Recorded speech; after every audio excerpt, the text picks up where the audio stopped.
Can we prepare to start?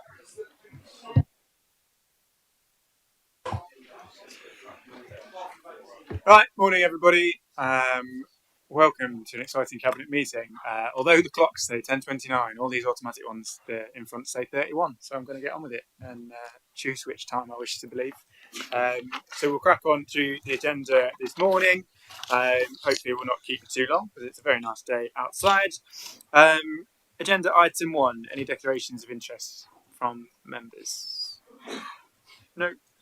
Minutes of the previous meeting, any comments, points of clarification, changes? No.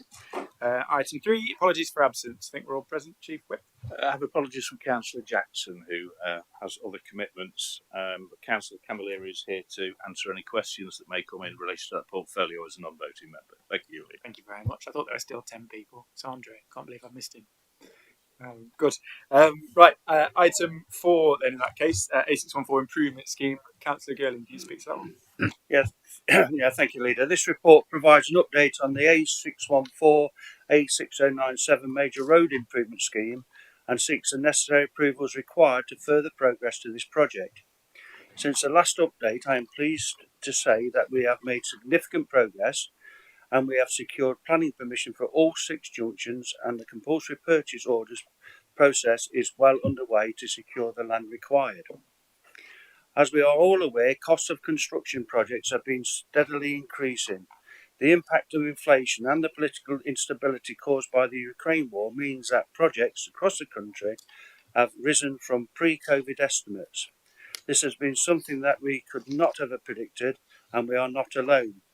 For example, Leicestershire County Council have seen costs rise by 83% to the Melton Distributor Road. Lincolnshire seeking a 38% increase in the North Icombe Relief Road have been approved. Where other projects have been placed on hold due to the rise in prices, we know of one in Devon around Tiverton Urban Extension, which has not been progressed. With the backdrop of rising costs, officers and cabinet members have been working hard to ensure that we can still demonstrate good value for money. A requirement that our main funders and the Department of Transport will require of us. I am therefore really pleased to say that whilst the costs of this project have increased, this report is detailing how this increase has been minimalised without reduction of the impact of all 6 improvements we have to do. We will still be able to deliver improved journey times, safe access for local people onto the A614, A6097, whilst also meeting the value for money test the DfT will require. In order to do this, officers are seeking approval to progress the Mickledale improvement outside of the DfT funding package. That way, we will be able to construct traffic lights on the junction as opposed to a roundabout and the link road through current agriculture fields, which a DfT scheme would need to deliver. This is important for 2 reasons. Removing Mickledale from the DfT scheme would actually improve the value for money calculations, and secondly means we would be able to deliver a scheme which would significantly benefit local residents without having to consider the DfT views on impact on the main road network. In order to progress and meet the timetable identified in Table 5, officers are therefore seeking the following approvals: additional funding of 5.8 million required to deliver the DfT scheme for 5 of the junctions, and approval to submit the full business case to DfT to secure that funding. The final 2 recommendations are seeking approval to undertake further works to establish the final option for Mickledale through more detailed design work, consultation with residents and key stakeholders. Officers are also seeking a commitment to allocate £5 million to the improvement in the capital programme. So all in all, that's over £10 million, but it's to make that scheme work. Thank you, Leader. Thanks, Keith. Really helpful and kind of say a really positive development in that sense. I've somebody who works back in Sherwood constituency as far back as 2013, working with Mark Spencer, kind of pushing for this a decade ago, but long before that, I think I'm really pleased we've got to this point where we're in a position to get it funded and get some spades in the ground. And so credit to Derek and your team, Joe Davies and others and colleagues at via who've been bringing these plans forward. I think we've got to a good place in terms of the potential outcomes of this, and over the course of the next few months, get some space in the ground and start work. Pleased as well, I think, that actually the impact in terms of Mickledale and not being part of that DFT business case conversation means hopefully we can perhaps bring that forward a little bit as well, and get these outcomes as quickly as we can. Neil, I saw your hands up.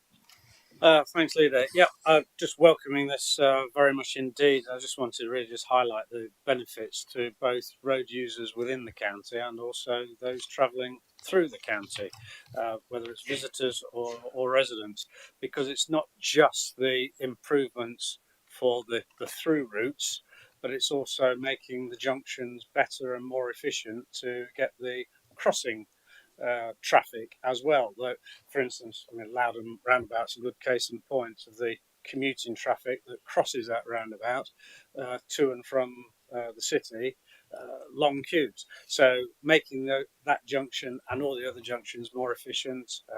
The Ollerton roundabout, I think we all know the queues that can form for that one as well. So what it also does, if it makes that more efficient for each junction, hopefully that minimises the amount of rat running through small villages trying to avoid those junctions and go elsewhere. So I think it's just really just acknowledging and highlighting that there are benefits for all sorts of road users, and to get that creativity on the financial packages to make sure that we can still get it done. Costs are rising so fast at the moment, as we know, inflation. So the sooner we can get onto it, then the better. So very much welcome it for everybody involved. Yeah, grateful and good points there. I think look at the efficiency and effectiveness of Ollerton roundabout. I'm sure all of us have sat in queues for many hours at that junction over the years. So the sooner the better. Bruce. Yes, thank you very much. A couple of things really. One is I think it fits in with the Nottinghamshire plan, the improving economic viability. One of our major responsibilities is to ensure that we deal with the major road network to encourage businesses, encourage people to get to work, make it easier for people to get to work, not to have them sat in queues all over the place. And doing work on the A614 is an integral part of this because it's one of the main north-south roads. If those people are made aware, it was actually used to be the old A1 and actually got moved. The A1 got moved by the monks in Rufford, believe it or not. That was one of the main rationales, but the A614 remained as a main sort of north-south artery into Nottinghamshire, and therefore these improvements that we're putting in place will have a significant impact. Particularly, we've got the member for Ollerton here, Stella. Was always bashing on about Ollerton roundabout, and she was absolutely right, to be quite honest with you, because being held up on Ollerton roundabout caused inconvenience to literally hundreds of thousands of car users over the years. From my point of view, I represent Billthorpe. The Mickledale Lane Junction is extremely important to my residents in Billthorpe. Billthorpe has always felt that it is sort of like sidetracked, really, ignored. People went past Billthorpe and it went nowhere near it. And so the improvement on the Mickledale Lane Junction will have significant impact for my residents, allow them to be able to get in and out onto the A61 more safely. And we tried an improvement scheme, put bollards in the middle of the A614, it made it worse. In fact, it was dangerous, more than the point. Putting bollards in the middle of a fast road, like we have done, was not a good idea and had very little improvement as far as the residents are concerned. So this will have a significant impact for my residents, and I appreciate the support that has been given over the years and look forward to this development taking place on behalf of the residents that I represent. Thank you. Thank you, Bruce. Keith. Oh, Chris. Sorry, just to echo much of what's been said, Leader. I see officers are actually sat up here, no doubt, with bated breath, waiting for a decision today. So I'd just like to personally thank them, because I know from presentations that I've been privy to the amount of hard work that's been put in by our officers to make this overarching scheme viable, sustainable, to keep DFT funding in place. But what's important is that we've not only dealt with the main north-south artery through the county, but we've actually listened to residents because part and parcel of the original scheme, and we're obviously agreeing some alterations to that today. It looked pretty on paper, but the reality of it is it isn't what the residents wanted, and residents from Billsthorpe, residents from Burton Joyce in some ways as well, but particularly residents in Billsthorpe would have, I believe, not benefited greatly from that original scheme. It would have prolonged and made their journey somewhat more difficult rather than necessarily benefiting. I think that the scheme that's before us today is a significant improvement on that original plan, and it keeps the costings in effect. It keeps the DFT funding in place. So I'd like to thank officers again. Thanks, Chris. I can't see them sat here; they're behind me. But I assume the second that we vote, and assuming it passes, they'll all jump to their feet and sprint out of the building to go and find a spade. That would be great. I don't think I've got any more speakers. So Keith, I'll come back to you. Yeah. I'm not sure we're going to vote in favour, are we, Chairman? Are we voting in favour for it? I don't know. But yeah, I think thanks for thanking the staff. I was going to sum up by doing that because they have worked hard. It has been difficult. You know, not all of the land that we need has been easy to come by, but they've done a lot of negotiation with landowners to make sure that this has gone as smoothly as possible. And I really welcome that. And I think from my point of view, this really does show our commitment to that part of Nottinghamshire. You know, that spine running up through the centre of Nottinghamshire really has needed this for a very long time. And what really pleases me, if you look at paragraph 39, we're not borrowing any money to deliver this. You know, so we're not putting ourselves in a worse state in terms of borrowing. It's all coming from the money as it states there. So it's really positive from my point of view. So I'll formally move the 4 recommendations which are on page 8. Thank you, Keith. I'm sure if Richard were here, he would say something about not having to borrow for several years because of sound financial management of this council and all the rest of it, that he would no doubt raise. Right, in that case, all that is left, having moved recommendations, is to ask for all those in favour of those recommendations on page 9. Right, if you heard that, Joe, up there. Sure, go. Great, thank you very much. We'll move on. Healthy Families Programme, Councillor Byrne. Thank you, Leader. Yes, so Cabinet will recall that back in March, we actually approved a decision to take forward a cooperation arrangement basis, our Healthy Families programme. And Cabinet will also recall that subsequently that decision was called in by the Overview Committee. And the Overview Committee have undertaken significant work looking at the basis on which that decision was initially made. And concluded that we may not have sufficiently described the options and the reasons given for why we made that decision back in March. I'd just like to pause for a moment, actually, and just acknowledge that from my involvement and from the Adult Social Care Department's involvement with that committee, I think it's been a very, very positive experience, and I'd like to give credit to the committee, to the chairman, and also to the vice chairman and the officers involved in that process. It was right that an appropriate level of seriousness was applied to that process, and all the members involved, I think, would also support that due seriousness was undertaken in that respect. But now all of that additional work has been undertaken, I'm pleased to bring back before Cabinet again today this paper to take forward the decision again to proceed yet again with the cooperation arrangement. The options appraisal has been seriously beefed up and been very considered. More than that, I feel that we now have great confidence that going forward with this potentially what could be a 9-year arrangement, that we have the appropriate mechanisms and levers in place to ensure that we have control of this contract going forward, and that we will deliver best value for money for the public health endeavours for this. And it's very important, this brilliant work which is undertaken in the early years of our families' lives across Nottinghamshire. Also, just acknowledge the Children's Department's involvement throughout and our close working with this, particularly as going forward there is a great deal of synergy, obviously, with the Children's Department and the work that's ultimately undertaken through this programme. So if Cabinet is minded to approve this morning, the next steps will be for the Council to undertake further work now on the actual design of what the programme will look like, continuing to work in very close partnership with the Nottinghamshire Healthcare Trust, also with colleagues in the Children's Department and others as well. A joint scrutiny working group will be established by the Overview Committee, and that Overview Committee will make recommendations back to Cabinet.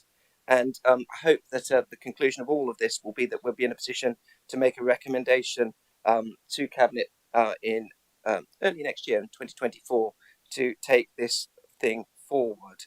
So with all of that said, there are two recommendations. One is also, just briefly to touch on, that we obviously need to extend the existing contract to allow the extra time needed for all this work to be undertaken. But we look forward to bringing this back in early next year. So I move the recommendations, which I believe are on page 22 of the report. Thank you, Leader. Thank you, Matt. Really helpful, and just echo, grateful for that scrutiny process. I think it's been helpful in for us to highlight some of the work that needs to be done, for us to think around priorities and how we build this thing in the future. And particularly with officers, I've emphasised that flexibility and that ability to make sure that we are able to adapt this, particularly as we've got these ongoing, transformation programs, how we deliver these services, how we get into that prevention and community services type space to make sure that whatever we commission can keep up with that and keep up with the changes that we want to make here as well. So I think we've come to a better place and confident in the decision as we take that forward. So yeah, grateful for that process, and also to some extent proving that our structures and whatever in terms of calling and scrutiny works, all being well, and has led us to do a good piece of work, I think. Does anyone else want to speak to that particularly, Bruce? Yes, thank you very much. Might be repeating myself, but this is actually again an integral part of the Nottinghamshire plan. The dealing with the Healthy Families programme and directing our money where it's most needed, and will have the largest impact. And the flexibility within this programme should give us that ability to be able to transform the service and make it far more efficient and fit for purpose. So I welcome this paper.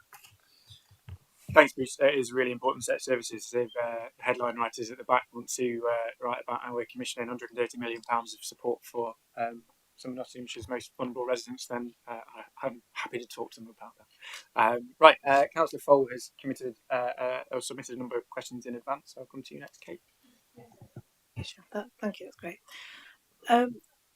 Bearing in mind what you just said about this is £130 million at commission, we do have a number of concerns. We'd like confirmation, really, or better understanding as to why you've decided not to adopt what's described as the most appropriate route in commissioning the Healthy Families programme, which is what it says in option A, which is described in the report. And I'm just worried that doesn't choosing option 2 limit the scope of commissioning, if you really don't know what's out there. The best service possible for Nottinghamshire families by giving us more options.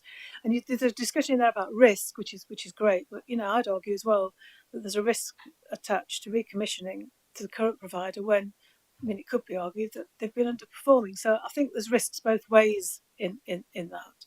So we'd like to understand better why you've kind of in effect gone back to the same provider without any further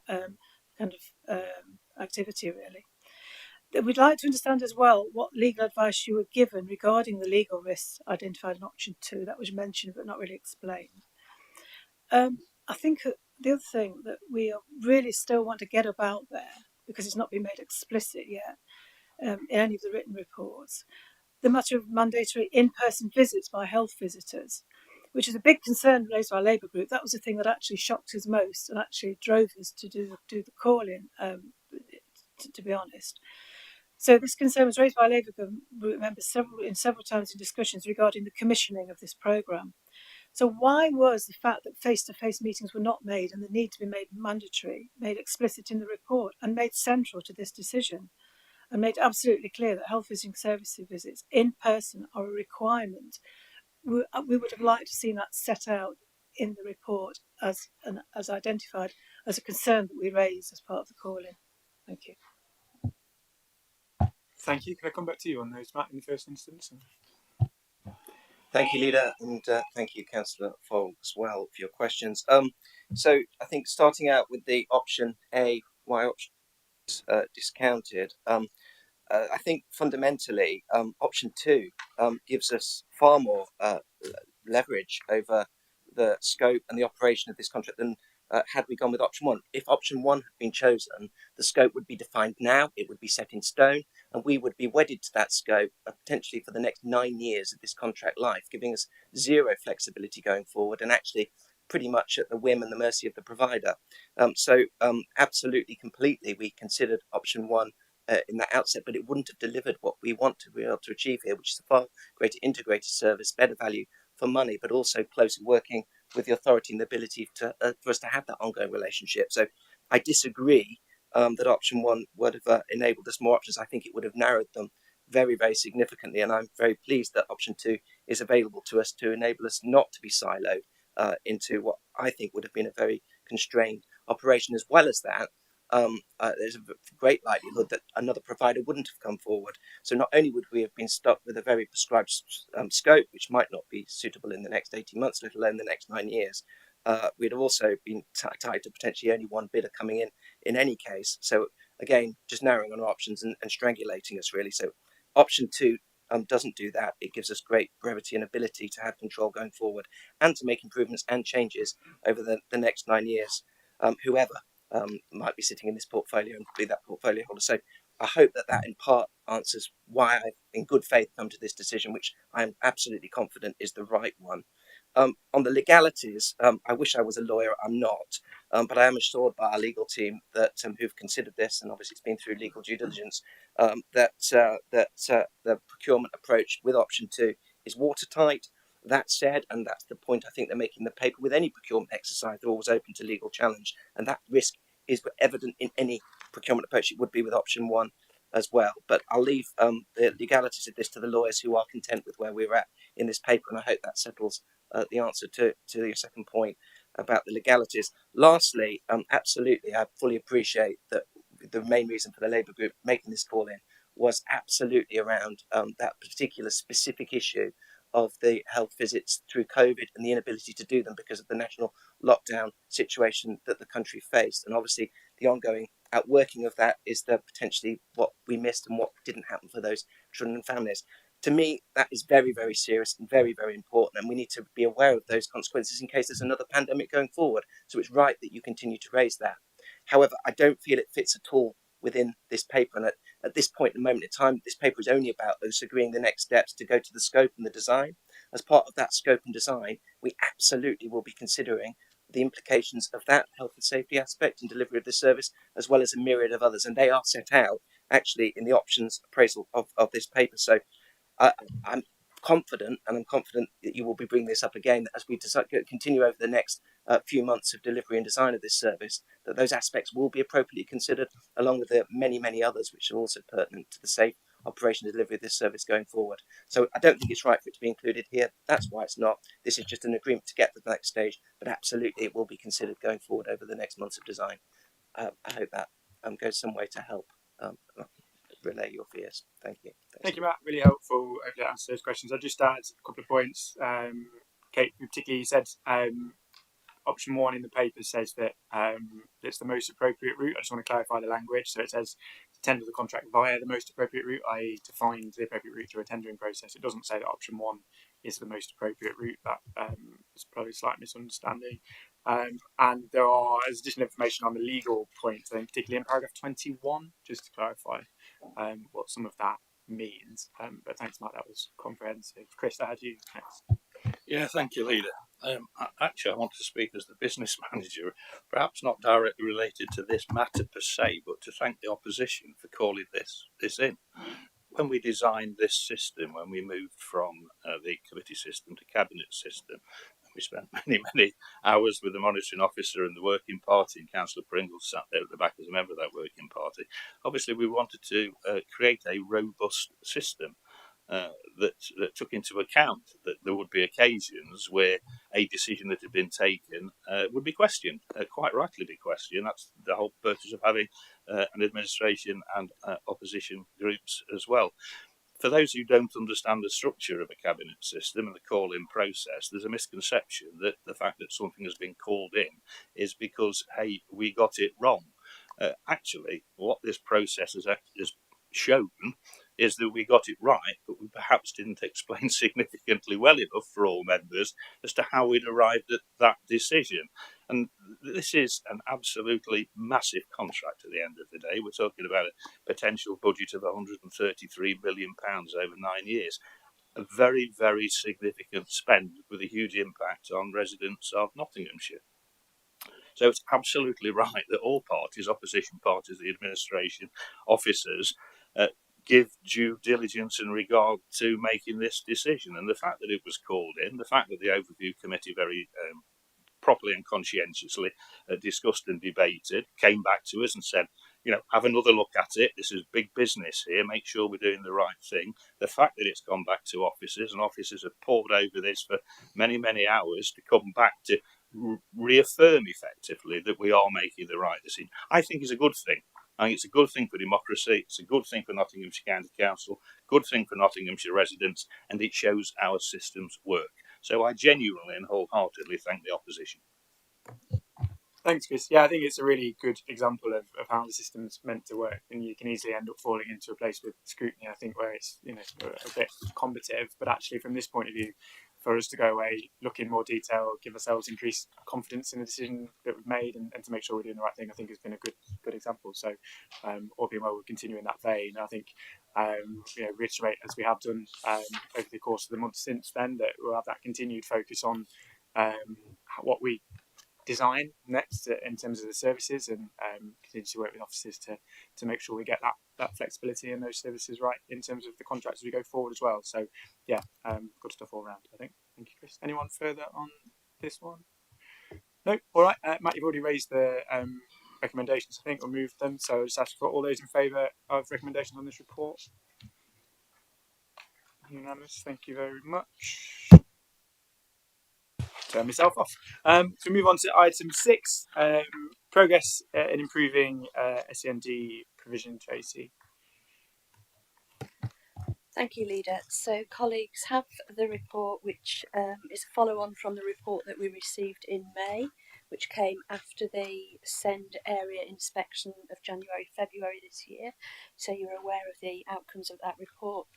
As today's report reprises, we are tasked with addressing 2 priority areas for action, and they're detailed on page 37.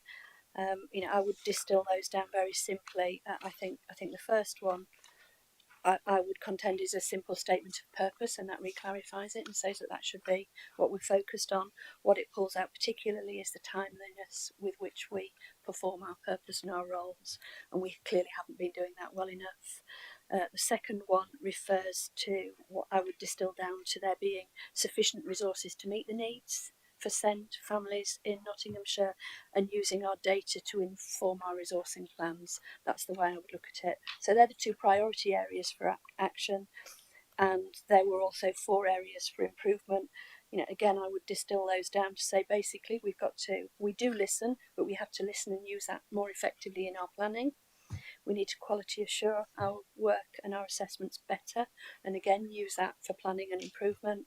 We need to use our data more effectively, and we need a more effective governance of the partnership by the partners of the partners.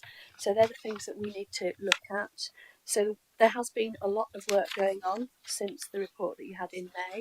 So although the inspection itself was as long ago as January and February, we haven't sat on our hands. There's been an awful lot of engagement undertaken by the partners, so engagement with key partners across the area amongst the Notts County Council workforce. There's been engagement sessions with education, briefings to education partners, engagement sessions significantly with parents and carers, and there have been 3 of those so far. So this is with parents, carers and families, and also engagement sessions with health providers. It's also important, I think, to note that the work that we've been doing to prepare our priority action plan, which is the next, if you like, statutory prescribed step in this process, we have to have that with the inspectors by the 27th, I think, Tuesday of next week. The work that we've done to date to start and shape our improvement board to bring the right people into play and make sure that they're working together better that hasn't been done just by the partners here. That's been done in conjunction with NHS England and in conjunction with DFE, who are ultimately the bodies who are requiring us to deliver properly under the SEM framework, and whose inspection teams actually delivered this inspection report. So we haven't been doing this in a vacuum. We've done that as a very active, iterative process. So the request from this report today, there are 3 recommendations, and I would distill those down to the sort of who, how and when. It's asking Cabinet members to consider the draft terms of reference that are in front of you, and it also shows a structure, as proposed structure for the improvement board, to actually consider the draft SEND improvement plan that we'll be putting forward, and then obviously you want to know how this work's going, so receive a future report in 6 months' time. The first meeting of the improvement board is tomorrow. I will obviously be attending in this role and as part of the proposed structures. That is a meeting which, at which I will have my first opportunity to meet Dame Christine, Dame Christine Lenihan, and I fully expect her to take firm control of the way that the partners locally continue our journey to actually improve our services here. So happy to take questions, Leader. Thanks, Councillor Taylor, really helpful, and can I say grateful to yourself and officers involved for the intensity with which we've picked this up since the Ofsted report. Obviously, we're all disappointed in those outcomes, and as councillors and as officers, we're all here to try and deliver the best possible services, particularly for those vulnerable people within our county. So we were disappointed in those outcomes, but I think it's been picked up with some real gusto, as I've said, some intensity, and that work has been ongoing really ever since Ofsted were here to try and start that work on improvement. I think if you look at the level of kind of experience of those independent members, or perhaps those on the list of board members from outside of our local partnership, from DFE, NHS, and obviously Dame Christine that you've mentioned, comes with some significant expertise and support for us on a local level. So I hope over the course of that initial 12 months with this terms of reference, it will put us in a better position to be able to manage things going forward, and we'll obviously have that additional spotlight in terms of scrutiny and accountability, and making sure we're managing that in the best possible way as well, with a view to coming back in 12-18 months when Ofsted reappear and being able to demonstrate that improvement for families and those children as well. So really grateful for that work. Is there anyone else who wants to raise anything on this? Chris? Chris, Bruce. Yes, thank you very much. I welcome this report. I have confidence that we will see improvement. I do have to make the point, though, that when I first became a councillor over 20 years ago, I was the finance spokesman in this building, with a revenue budget of just short of 800 million, and now our revenue budget is 500 million. It's taken a massive shrinkage over the last 20 years, and we're still asked to provide a service for the residents of Nottinghamshire in an extremely difficult financial situation as far as the council is concerned. And it does make it difficult for our officers right the way across the board. I'm not just talking about SEND, I'm talking about the number of services that we provide on a shrinking budget. And yet the people of Nottinghamshire expect a delivery of service of the same level, and it is increasingly difficult as far as this authority is concerned. But we live in that world, and we've got to make sure we can deliver the best for those residents who we represent. Yeah, thanks, Bruce. We have discussed in great detail the significant national challenges in all of this, in terms of capacity and staffing and finding the right skills and things that we continue to work on here and nationally as well, but also recognising the local challenges, the local learning that we need to take from that report, and we'll do that through this board and hope to instill some more robust processes around that over the course of the next 12 months and make sure we're doing our bit in terms of that delivery. Anybody else? No? Okay, I think you'd already moved the recommendations, Tracy, so I'll just ask for all those in favour. Oh, that's unanimous, thank you very much. Which brings us on to our final agenda item for today, which is interim roles to progress the combined county authority devolution in short. And in brief, if you've read through the report, effectively this should be considered positive progress. I think we're in a place where We are sufficiently confident now in the progress of this and in the work that we've done up to this point to be able to begin to appoint some staffing to give us some central capacity, both in terms of being able to now start to build not just the organisation and the structure itself of the combined authority, but actually the strategy and all the work that needs to happen behind the scenes over the course of the next 9-10 months up to a May 2024 election, so that a mayor and a team can come in May 24 with a set of plans and strategies and things to start to work from on day one. And we need to get, in the first instance, the governance structure in place. We need to make sure that we are bringing our partners in across education and health and business and everywhere else that needs to be involved in that. And we need to then practice working in that way and in that system over the course of the next 9-10 months in advance of May, so that this is a functioning organisation when we get to that point. So central to that is having some central leadership of it. It is obviously challenging to work as four partners in collaboration, and we need to increasingly start to work as a regional body, or the combined authority needs to work as a regional body rather than four people compromising all the time. It needs to increasingly have central capacity so that we can do all of that additional work, but also allow our own staff as individual authorities to do the day job as well, which is equally important. So hopefully this report outlines the benefits of that and the plans for the next few months, and also the risk. Clearly we are in a place where the legislation for our combined authority hasn't passed yet. It will probably early in the autumn, and we are, for all the reasons I've explained, wanting to get on with it as quickly as we possibly can and make sure that we are building this thing right. It also gives us the best possible opportunity if we put our groundwork in place here locally to ensure that any delay in that legislation doesn't impact us in terms of the timescales for this and election dates and everything else to get this thing up and running. So hopefully that is relatively self-explanatory. I'll just ask for any thoughts, questions, Keith. Thank you.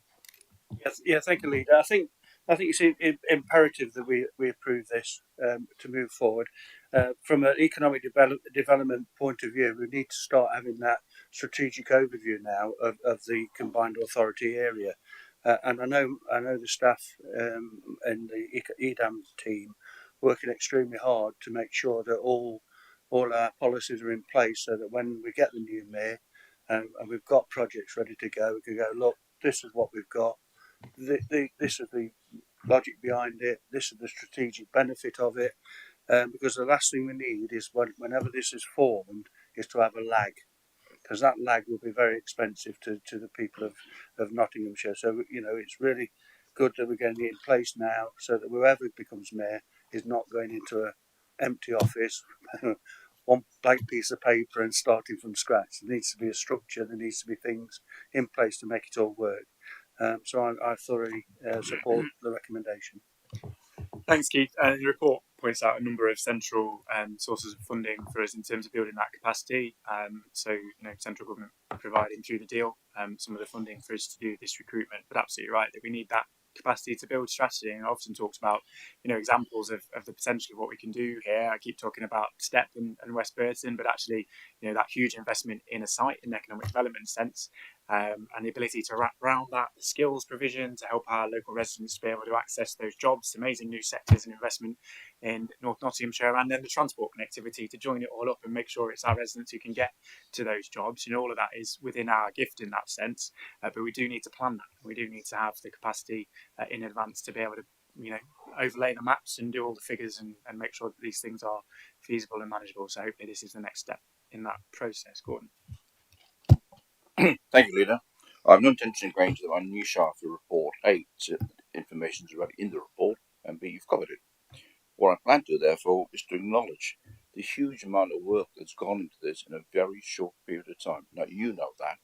It's important everyone in this room knows that. It's also important those listening are aware of that. That's largely down to, with the guidance of our Service Director Marge, but more importantly, I hope Marge is going to be saying that, Hannah Gemmell and her team. They've put in a huge amount of work, and again, I know when you're aware of that, to get to the page where we are. We are an employment body in this, as you've just said, and it's in the report anyway. But to get to where we've got to, and we have to get to where we've got to very, very quickly, I have to acknowledge, I must acknowledge, it would be unforgivable if I didn't acknowledge the huge amount of work that's gone in behind the scenes. Thank you, Ben. Yeah, I think that's absolutely right, Gordon. And in some ways, it filters across a huge amount of our organisation, actually, because of the breadth and scale of some of the powers and things involved in this, not least, as you've said, from a legal perspective, from an HR perspective, all sorts of groups and meetings and things convened all the time and challenges to overcome. So really grateful all the way from the Chief Executive around and down the organisation to all sorts of people who've been working on it. And it perhaps highlights, again, the need for that additional capacity for us to take some of that forward. So yeah, just reiterate that thanks, Neil. Thanks, Lily. Just alluding to your earlier comment or introductory comments, and the clues in the title combined. I think that what this does is bring these posts in, mean that at last, rather than the different organisations within the area still possibly working slightly separately, this is the opportunity to combine it all together and to integrate all the thoughts, etc., into one, so that we can then progress forward as one body rather than all those separate parts. Keith mentioned economic development, and obviously it's transport is another important part where that strategic integration needs to take place. So the sooner we get on with this and work as one combined authority, and this provides that opportunity. Thanks, Neil. And yeah, transport's probably the best practical example of the work that needs to be done over the course of next year. Because if you look at Birmingham and Manchester and those people who've done this in the past, they had already a single transport authority that was joined up and had one coherent plan for the area. We've obviously got four, and integrating all of those separate plans and proposals into a structure and a strategy is a very significant piece of work with all sorts of complications to it. So expertise and an additional resource required for that. So pleased that government's been able to support us in terms of giving us that capacity funding early ahead of the bill as well, which wasn't a given, and they've been really helpful in that sense, and officers in negotiating that as well, and hopefully it gives us a chance to pull those things together. Matt. Yeah, I just wanted to contrast this with the comments that Councillor Lawton rightly made, the very sobering comments about what local government has been through the many years that you've been involved, Bruce. But many. Yeah, exactly. But I don't want to take. I mean, those points you made were sobering and absolutely correct. It's been very, very difficult times for a long time. And to contrast with this, the optimism, the hope, bringing people together, bringing together political divides, being able to work together across boundaries, it's starting to feel real. And I can't hardly believe we're now talking about next year. This is going to be alive. Bring it on. Fantastic. Ever the enthusiast, Matt. I appreciate that. And I think absolutely right. The opportunity, although nothing will fix everything, the opportunity in the first instance, as I've described, around jobs and transport skills and infrastructure is really, really exciting in the long term. Actually, as we've talked about, the ability to have the structure and then go back and add things and get into public services, into health, into youth service, into community safety, and all the other things we've talked about in this context behind the scenes over the last year or so, as well as the money and the clout that it comes with. Actually, the ability to manage things locally and do things in a more coherent and strategic way based on what we want to do, not what somebody in Whitehall tells us to do, I think is equally as important as the money. So hugely looking forward to that opportunity over the course of the next few years. Anybody further? Nope. Marvellous. All right then, all those in favour of the recommendations in the report? Thank you very much. We'll crack on with recruiting some people, all being well. And that brings us to the end of today's meeting. Thank you very much for your time.